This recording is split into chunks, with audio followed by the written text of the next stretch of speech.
गए थे छपरा, जी हाजीपुर भी गए थे। जी जी आए थे। छपरा में क्या माहौल था, प्रधानमंत्री गए थे तो? छपरा में उत्साहजनक माहौल था और भीड़ भी काफी थी और लोगों ने उनको सुना।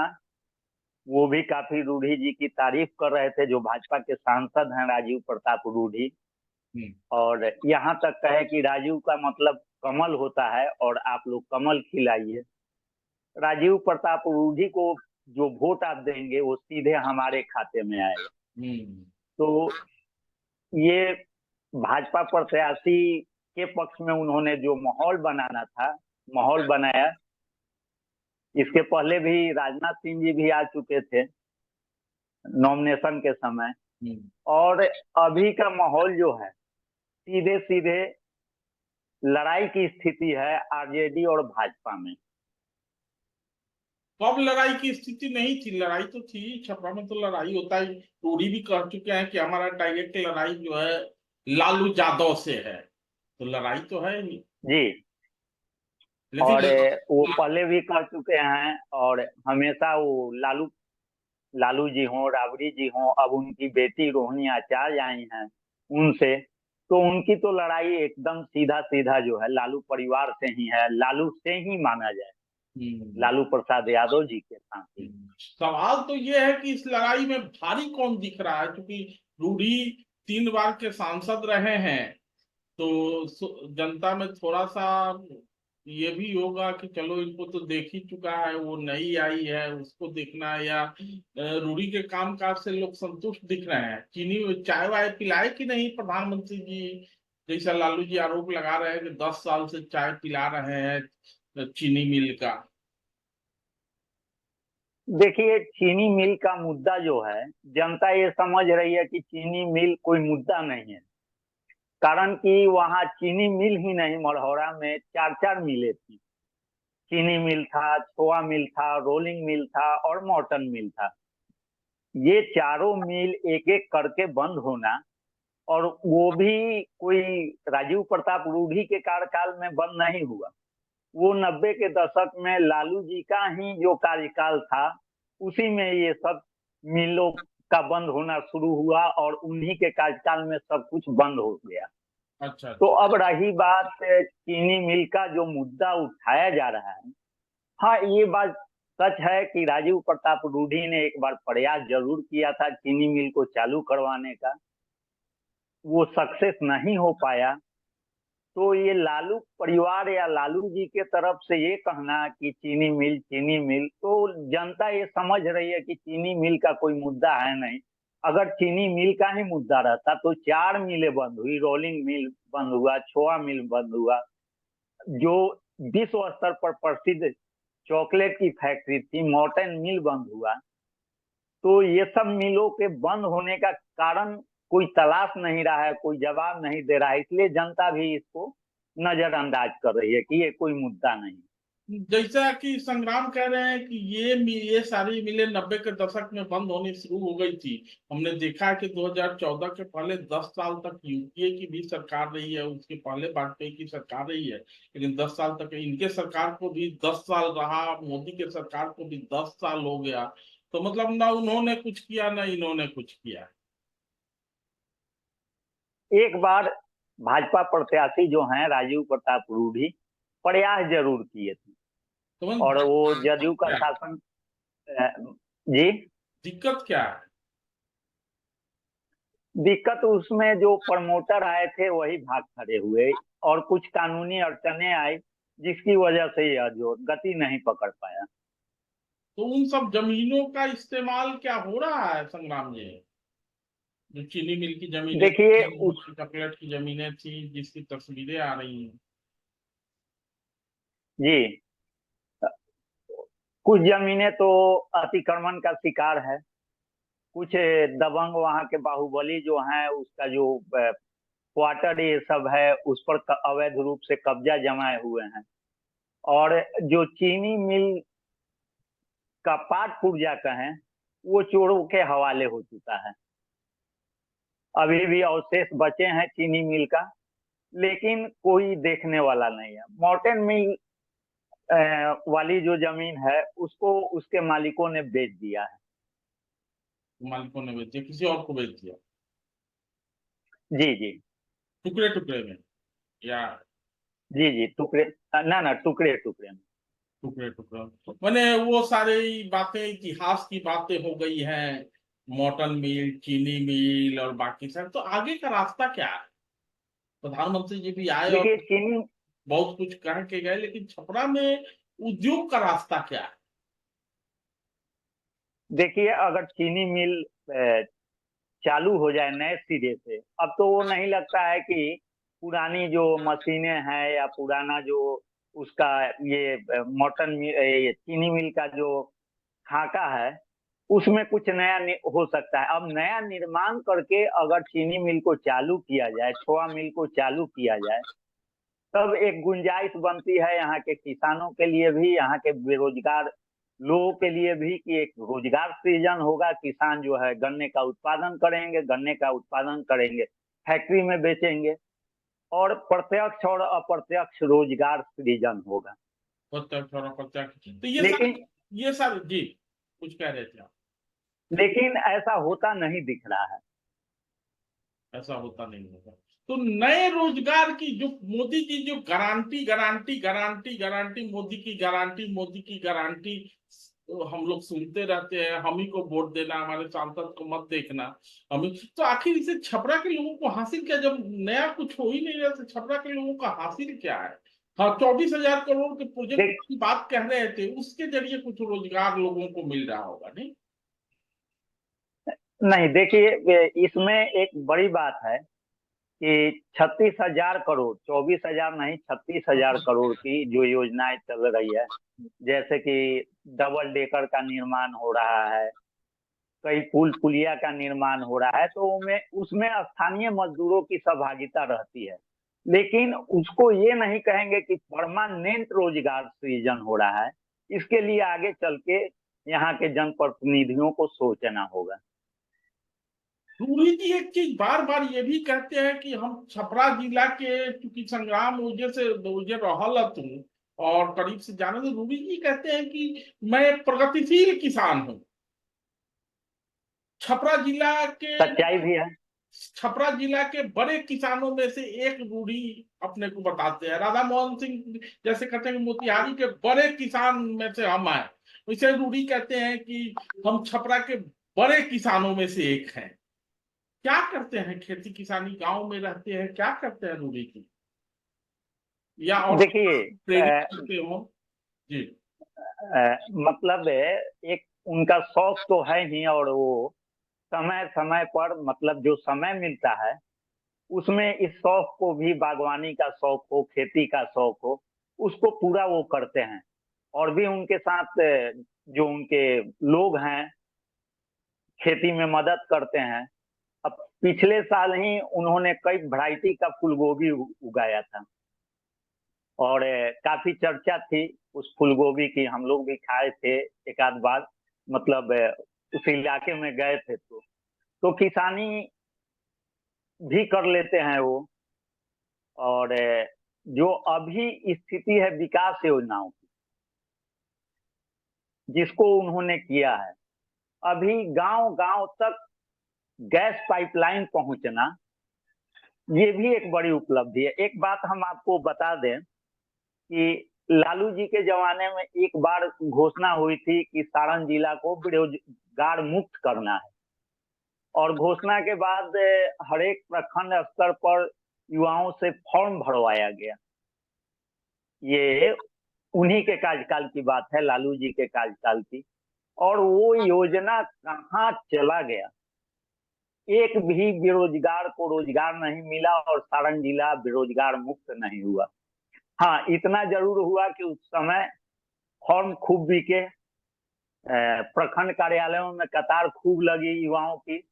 लेकिन अब वो युवा भी समझिए तो बुढ़ापे की दलही पर पहुंच चुके हैं जो उस समय युवा थे। तो सारण जिला बेरोजगार मुक्त नहीं हुआ। हाँ ठीक है, रोजगार का उस लालू जी नहीं किए, लेकिन ये भी बहुत, रूढ़ी जी खुद स्किल डेवलपमेंट मिनिस्टर रहे हैं, केंद्रीय स्किल डेवलपमेंट मिनिस्टर रहे हैं, बाद में हटा दिए गए।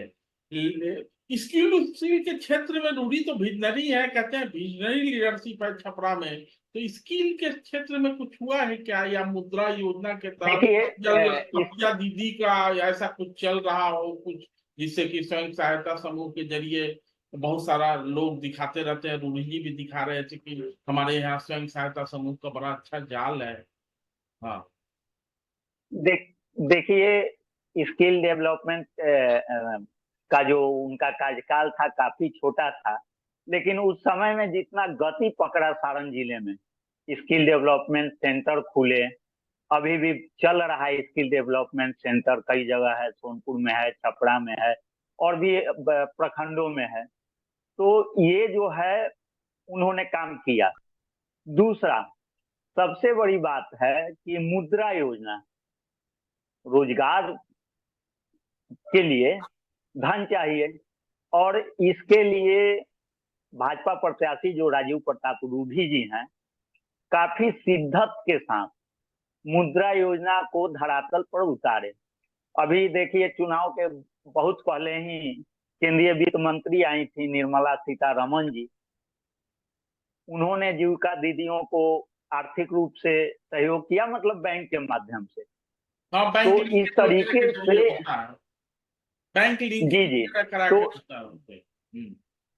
जी तो ये जो रोजगार पैदा करने की योजना है, उसको भाजपा प्रत्याशी राजीव प्रताप रूढ़ी जी ने मूर्त रूप दिया है और धरातल पर उतारा है। इसमें कहीं से कोई शक की गुंजाइश नहीं है, और आज भी वो लगे रहते हैं कि ग्रामीणों को रोजगार मिले। छोटा छोटा जो कस्बों में है, बाजारों में है, जो ठेला रेहड़ी लगाते हैं, जो सब्जी बेचते हैं, जो पकौड़ा छानते हैं या फिर होटल चलाते हैं, मोबाइल फोन की दुकान खोले हुए हैं, मोबाइल की मरम्मत करते हैं, जो साइकिल का पंचर साटते हैं, सबको कहीं ना कहीं रोजगार मिले और उनको धन मिले, इस मामले में वो आगे हैं।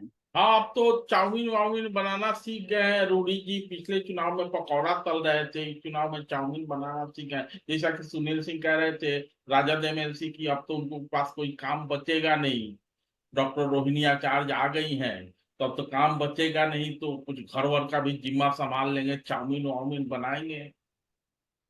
क्या लगता है? देखिए ये चुनावी माहौल है, लेकिन अगर हम कहें, या और भी सारण जिले के लोग जानते हैं कि भाजपा प्रत्याशी राजीव प्रताप रूढ़ी जो है, वो गांव कस्बों में जब भी जाते हैं तो उनका ये शौक रहता है कि हम बाजार में उतरे, लोगों से कनेक्ट हों, उनके साथ हम समोसा खाएं, उनके साथ हम जो है आलू चप खाएं, उनके साथ हम चाउमीन खाएं।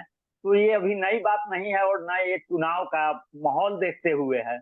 वो कभी भी जाते हैं, तो अगर रास्ते से जा भी रहे हैं तो रोक के कहीं हाट बाजार में, जो छोटा बाजार है, वहां से समोसा खरीदते हैं, अपने लोगों को खिलाते हैं, खुद खाते हैं। तो ये जो एमएलसी हैं आरजेडी के डॉक्टर सुनील सिंह जी, उनका ये कहना उचित नहीं है, और यहाँ की जनता जानती है राजीव प्रताप रूढ़ी जी को। सुनील सिंह खुद बिस्कोमान में है, बिस्कोमान के चेयरमैन हैं। सुनील सिंह के जरिए कुछ रोजगार का, खेती का, किसानी का, उनसे जुड़े जो पैक्स हैं, उनके जरिए अगर छपरा में कुछ हुआ हो तो बताइए। जुआनी जमा खर्च तो बहुत लोग करता है।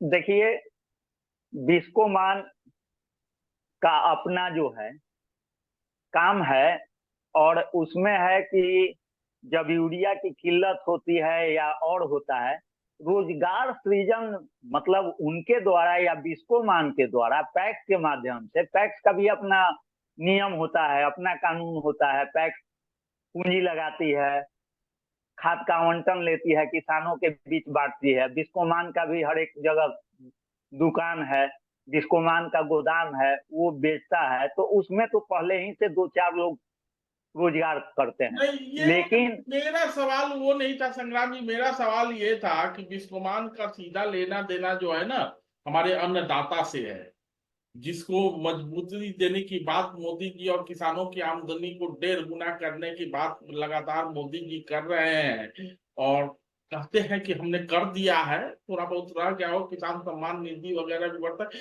बिस्कोमान के जरिए किसानों को वे आर्थिक सशक्तिकरण की दिशा में, चूंकि अध्यक्ष भी छपरा के हैं, तो सारे किसानों को कुछ फायदा मिला हो तो वो बताइए। देखिए, हमको ऐसा नहीं लगता है कि सीधा लाभ किसानों को मिलता है। हाँ, ये बात जरूर है कि किसान जब भी होता है, यूरिया के समय में जब गेहूं की बुआई होती है तो उनको खाद की जरूरत होती है, तो बिस्कोमान उपलब्ध कराता है। लेकिन किसान को जो बिस्कोमान से लाभ, मतलब बीज का लाभ हो या ये हो, ऐसा कुछ नहीं है। सीधे सीधे है कि यूरिया मिलता है, पोटास मिलता है, नैनो यूरिया मिलता है, यही सब है, और तो कुछ नहीं है। जो वो भी मूल्य पर। जो सहकारिता का जो मॉडल विकसित होना चाहिए था बिस्कोमान के जरिए, क्योंकि बिस्कोमान तो सहकारी संस्था है, सुनील सिंह जी जी। सहकारिता से जुड़े भी रहे हैं, अमित शाह उनके मंत्री हैं, केंद्रीय मंत्री, सहकारिता मंत्री, दिल्ली आते हैं तो भले बाकी लोगों से लेना देना उनका हो चाहे नहीं हो, लेकिन अमित शाह के यहाँ विभाग के मंत्री, जैसा कि सुनील सिंह कह रहे थे कि विभाग के मंत्री हैं, तो उनके साथ तो थोड़ा सा रखना ना पड़ेगा। तो वो सहकारिता के क्षेत्र में कुछ कर नहीं रहे हैं। कुछ हुआ हो वो अपने, चलिए नए छपरा जिला में अपना गाँव में कुछ कैले हो कि खाली मछली के तालाब दिखाइए। देखिए, सुनील सिंह काफी विद्वान व्यक्ति हैं, अच्छे व्यक्ति हैं। न विद्वान व्यक्ति, लेकिन बात, विद्वान व्यक्ति तो उनकी भगिनी जो आई है डॉक्टर रोहिणी आचार्य, वो भी है विद्वान, तो वो भी डॉक्टर है।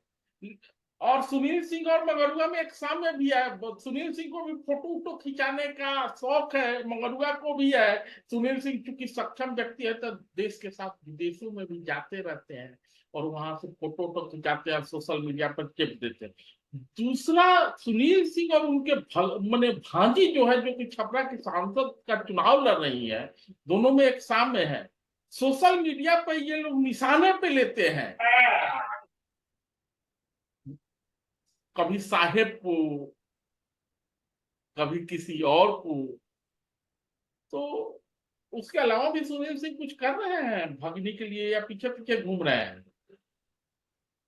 देखिए, उनका जो कर्तव्य है उसका वो निर्वहन कर रहे हैं। भगनी के पीछे भी घूम रहे हैं, भगनी के आगे भी घूम रहे हैं, अलग अलग जगहों पर जाकर संपर्क भी कर रहे हैं। राजपूत मतदाताओं को भी जो है भगनी और रिश्ते की दुहाई देकर मतदान करने के लिए भी कह रहे हैं।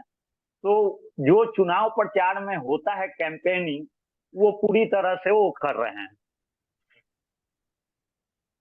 भगिन पतोह के यहाँ गए कि नहीं? सुनील सिंह जी के आसपास अ, रहने वाले होंगे, ऐश्वर्या राय और चंद्रिका राय, कभी गए हैं कि नहीं? कोई खबर आई कि नहीं? कभी वहां दिखे कि नहीं? नहीं, अभी तक तो वहाँ दिखाई नहीं दिए हैं।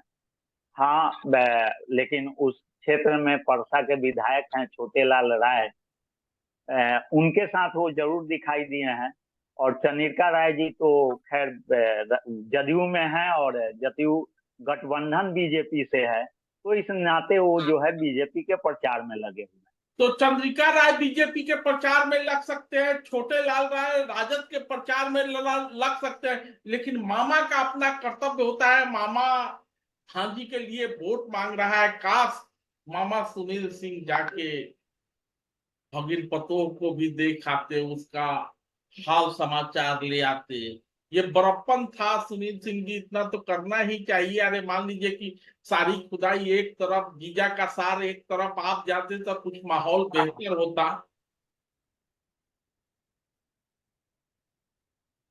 अब इस पर तो बहुत ज्यादा नहीं कहा जा सकता है। हाँ, लेकिन उनको जाना चाहिए था, चंद्रिका जी से भी बात करनी चाहिए थी, क्योंकि अभी रिश्तेदारी पूरी तरह से टूटा नहीं है। भगवान न करे अभी टूटे, मामला न्यायालय। भगवान न करे टूटे, दोनों के बीच कुछ बेहतर हो। एक के यहाँ, एक के गोद में बेटी खेल रही है, दूसरे का भी घर बसे, ऐश्वर्या का भी हक है। वास्तविक बेटी तो वही है ना, लालू परिवार की, सारण की। और वास्तविक हकदार तो लालू परिवार की वही है। जी। अ, मतलब रिश्तों के हिसाब से देखें तो वास्तविक हकदार तो वही हैं। देख रहे हैं कि मैंने थोड़ा सा इतना, क्योंकि पति पत्नी में जब आपस में विवाद होता है ना, तो उसका सब व्यक्ति के व्यक्तित्व पे पड़ता है। कल परसों आपने देखा होगा कि किस प्रकार तेज प्रताप ने राजद कार्यकर्ता को धक्का दे दिया मंच से। अगर ऐश्वर्या रहती, ऐसे तो धक्का तो उस घर से चंद्रिका राय के बेटी को भी मार के ही निकाला गया था, रोती थी बिलखती ही निकली थी। तो उससे ज्यादा की उम्मीद तो नहीं है, लेकिन हम लोग क्योंकि सारण के रहने वाले हैं, उसी सारण में लालू की बेटी चुनाव लड़ रही है, ये बताते हुए कि हम सारण की बेटी हैं, तो हम लोग तो चाहेंगे कि हमारे बेटी का घर बसे। और सुनील सिंह जी की उसमें अहम भूमिका होती है। ये कहना आपका जायज है, और इस चीज को जनता भी चाहती है, सारण जिले की जनता चाहती है कि कम से कम ऐश्वर्या का घर बसे, लालू जी फिर से आशीर्वाद दें, राबड़ी जी आशीर्वाद दें। क्योंकि देखिए, रिश्ता जो होता है शादी का, 7 बचनों का, और बहुत पवित्र रिश्ता होता है। और ऐसा भी नहीं है कि कोई ये शादी हड़बड़ी में हुई थी, पूरे रस्मों रिवाज के साथ हुई थी, सनातन धर्म के हिसाब से हुआ था, सनातन पद्धति से हुआ था।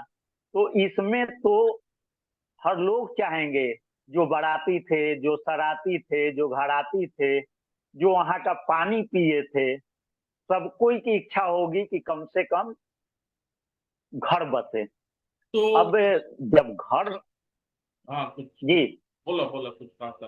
तो जब घर अभी तक नहीं बस रहा है तो लोग भी तो दुखी होंगे ही। तो जो अपने परिवार को संभाल नहीं पाए सुनील सिंह, लालू यादव के पर्सनल साथ सुनील सिंह हमारे यहाँ के हैं। हालांकि सुनील मैंने लालू यादव का घर गोपालगंज है, और उनके हम लोग तो सुनते थे कि लालू यादव के साला हैं साधु सुभाष और वगैरह वगैरह, लेकिन एक पर्सनल सार है सुनील सिंह, एमएलसी हैं, बड़ा उस परिवार से करीबी रिश्ता है, और वहीं के हैं। तो हम लोग तो बार बार एक मन में टीस होता है कि जाते चंद्रिका राय के हाथ जाते, जीजा का हाथ जोड़ते, दीदी का हाथ जोड़ते, यहाँ भी हाथ जोड़ते, तो शायद तेज प्रताप के जिंदगी में कुछ बेहतर होता। बौराह जैसा उसको धक्का नहीं देना पड़ता, किसी को कम से कम पत्नी रहती तो देखभाल करती। ये कहना आपका सही है। अब लेकिन वो है नहीं, पत्नी है नहीं। और वो गए थे मीसा भारती जी के नामांकन में, तेज प्रताप। तो जैसा जानकारी है कि उन्हीं के कोई महासचिव थे जिनको उन्होंने धक्का दे दिया। अब वो किस लेवल के महासचिव थे, और नहीं, गुस्सा तो इनको आता ही है। धक्का देना, धक्का देना तेज प्रताप के लिए जैसे नहीं होगा कि 2 मिनट जरा, एगो पत्रकार को बुला रहे थे, 2 मिनट, तो धक्का देना तेज प्रताप। और तेजस्वी भी पिछले चुनाव में हम लोग ने देखा था कि किस तरह बाह पकड़ के कार्यकर्ता को घुमा था। तो खैर, अब छपरा पे लौटते हैं। ये तो रूही जी की बात हुई। ऐश्वर्या के ये डॉक्टर रोहिणी आचार्य के तरफ से कुछ आश्वासन दिया जा रहा हो कि हम जीतेंगे तो ये करेंगे, तो ये भाषण तो देख रहे हैं कि वो लिखा हुआ पढ़ रही है, एक माने नॉन मैट जैसा वो टोटो के पढ़ रही है, तो उससे तो बहुत उम्मीद मंगरुआ को बनता हुआ, जो विजुअल सामने आ रहा है उससे बहुत उम्मीद बनता हुआ नहीं दिख रहा है। क्या कह रही हो, देखिए, क्या सारण को कैसे बेहतर बनाएंगे? देखिए अभी तक उनका जो भी प्रचार है, भाजपा प्रत्याशी के विरोध पर ही सिमटा हुआ है। विजन कहीं कुछ नहीं है। कभी वो कह रही हैं कि रूढ़ी जी जो है, रूढ़ी चाचा एलएलबी हैं, और एक पे लॉ कॉलेज नहीं खुलवा पाए। वो ये हैं, पायलट हैं, हवाई अड्डा नहीं बन पाया। मतलब ऐसे रूढ़ी विरोध पर केंद्रित कहीं उनकी ये हर न बात कह, हो रही कहीं है। उलबुलाहट में ये डॉक्टर रोहिणी आचार्य ये न कहते हैं कि रूढ़ी चर्चा जो है एलएलबी है, तो जाके ऐश्वर्या राय का मुकदमा क्यों नहीं लड़ रहे हैं? ये भी कह सकती है बुलबुलाहट में। अब देखिए, हो सकता है कि ऐसा बोल दें, लेकिन ऐसा अभी तक हुआ नहीं है, और भविष्य में क्या होगा ये भी जो है। और जहां तक भाजपा प्रत्याशी की बात है, वो अपने को सिर्फ और सिर्फ अपने विकास योजनाओं की गिनती करवा रहे हैं। वो बहुत ज्यादा वो बोल दिए कि हमारा लड़ाई जो है लालू प्रसाद यादव जी से है, और कोई मुखौटा आ जाए, पत्नी थी, बेटी आई हैं, लेकिन विरोध तो सही बात है, ये सारी जनता भी जान रही है कि आरजेडी के लालू जी और बीजेपी के रूढ़ी जी, लड़ाई इन्हीं दोनों के बीच है। तो लड़ाई दोनों के बीच है। ठाकुर संग्राम सिंह पक्ष रख रहे थे कि रूढ़ी नहीं है। ये कोई काम ऐसा जो कि रूढ़ी जी कह रहे हो कि इस बार जीतूंगा तो मैं ये कर दूंगा। देखिए, डेमनी सुतिहार में नीतीश जी आए हुए, हम्म। और उन्होंने रूढ़ी जी हाथ जोड़ के बोले कि केंद्र सरकार से पूरा प्रस्ताव तैयार है, बिहटा का आपका एयरपोर्ट बन चुका है, वो वहां है, यहाँ जो एयरपोर्ट बनना है उसकी अनुमति दे दीजिए, जनता को तो लाभ होगा। सारण जिला विकसित होते जा रहा है, पुल बन रहे हैं जो गंगा पर शेरपुर दिघवाड़ा के बीच हो या फिर दीघा सोनपुर के बीच हो। पटना की आबादी पूरी तरह से जो है फुल हो चुकी है, अब वहां कहीं विस्तार का कोई जगह नहीं है। उस मामले में सारण जिला ही है जो मिनी पटना के रूप में विकसित हो सकता हाँ, है। एक बार हाजीपुर को भी हम लोग मिनी पटना सोच रहे थे कि हाजीपुर का इंडस्ट्रियल डेवलपमेंट हुआ होगा, लेकिन हाजीपुर भी कहीं ना कहीं ठहर गया सा लगता है। तो अब विस्तार छपरा के साइड जी, में दिख रहा है। देखिए, हाजीपुर इसलिए ठहर गया कि वहां जो महात्मा गांधी सेतु बना, और उसके बाद जो स्थिति बनी जाम की समस्या, अब तो यहाँ है कि 4 लेन नहीं 6 लेन पुल बनने वाला है, और जब 6 लेन पुल बनेगा तो जाम की समस्या नहीं रहेगी। और अभी का जो डेवलपमेंट है सोनपुर से लेकर दिघवाड़ा तक का, यहाँ जो जमीन है काफी उपजाऊ जमीन है, काफी इंडस्ट्रियल हब भी बन सकता है, और यहाँ विकसित हो रहा है। और ये सब केंद्र सरकार की जो योजनाएं मूर्त रूप ले रही हैं, इस वजह से हो रहा है। तो छपरा को लेके बहुत सारी बातें हुई। रूढ़ी और डॉक्टर रोहिणी आचार्य का आना, लालू जी शांत पर गए, एक दो दिन घूमे, उसके बाद फिर घूम नहीं रहे हैं। चुनाव कब है छपरा में? नहीं नहीं, देखिए, कल ही वो छपरा पहुंचे हैं, हाँ। और फिर छपरा में कैंप कर रहे हैं, हम्म। अपने कार्यकर्ताओं से मिल रहे हैं, अपना चौसर बिछा रहे हैं। कल सोनपुर में इनका भाजपा प्रत्याशी का रोड शो था, लेकिन एक दुखद सूचना के बाद, सुशील मोदी जी के निधन, काफी करीबी थे सुशील मोदी जी के, तो ये भागे भागे पटना गए, और उनके जो ये होता है डेड बॉडी को एयरपोर्ट पर रिसीव किया इन्होंने, उसके बाद आवास तक ले गए, फिर जो है दाह संस्कार की प्रक्रिया में शामिल हुए। इसी बीच सूचना आई कि लालू जी छपरा पहुंच गए हैं और वहां अपने कार्यकर्ताओं से मिल रहे हैं। लालू जी गए थे कि नहीं सुशील मोदी जी के यहाँ? उनके पुत्र तो गए होंगे। देखिए, लालू जी का बयान आया था, अखबारों में छपा हुआ है, तेजस्वी जी का भी बयान आया है, और गए कि नहीं इसकी जानकारी हम हमें सब नहीं। लोग दुखी, और सुशील मोदी काफी छात्र आंदोलन के दिनों के नेता थे। ये सब लोग हम उम्र ही हैं, चाहे सुशील मोदी हो, चाहे लालू यादव हो, चाहे अश्विनी चौबे हो, चाहे शिवानंद तिवारी थोड़े से बड़े हैं, रामविलास जी रहे नहीं, डॉक्टर नरेंद्र सिंह रहे नहीं, वशिष्ठ बाबू अब बीमारी स्थिति में ही हैं, शरद यादव रहे नहीं। तो ये सब लोग छात्र आंदोलन के दिनों के साथी हैं। तो स्वाभाविक है कि दुख तो होगा। जाना आना क्या भावना होनी चाहिए, और आगे आगे जाएंगे। तो धन्यवाद संग्राम सिंह जी, बहुत सारी बातें हुई छपरा को लेके। कोई ऐसी बात जो कि आपको लगता है कि नहीं होनी चाहिए थी और मैं पूछ ना पाया हूँ? देखिए, यहाँ जो है विकास की बहुत सारी गुंजाइश है, और जनता इस चीज को ये कर रही है कि कम से कम फिर से बीजेपी की सरकार बनी तो सारण जिले में कुछ विकास के नए अवसर पैदा होंगे। भाजपा प्रत्याशी जो है यहाँ फैक्ट्री खुलवाएंगे, जनता को रोजगार मिलेगा, ऐसी उम्मीद पाले हुए हैं यहाँ के लोग। ऐसी उम्मीद पाले हुए हैं। तो चलिए, उम्मीद पे दुनिया कायम है। अब की बार 400 पार फिर से मोदी सरकार, लेकिन मोदी जी बीच बीच में थोड़ा सा लगता है कि निराशा के भाव में है। और कल वो भी रहे थे, अब पता नहीं क्या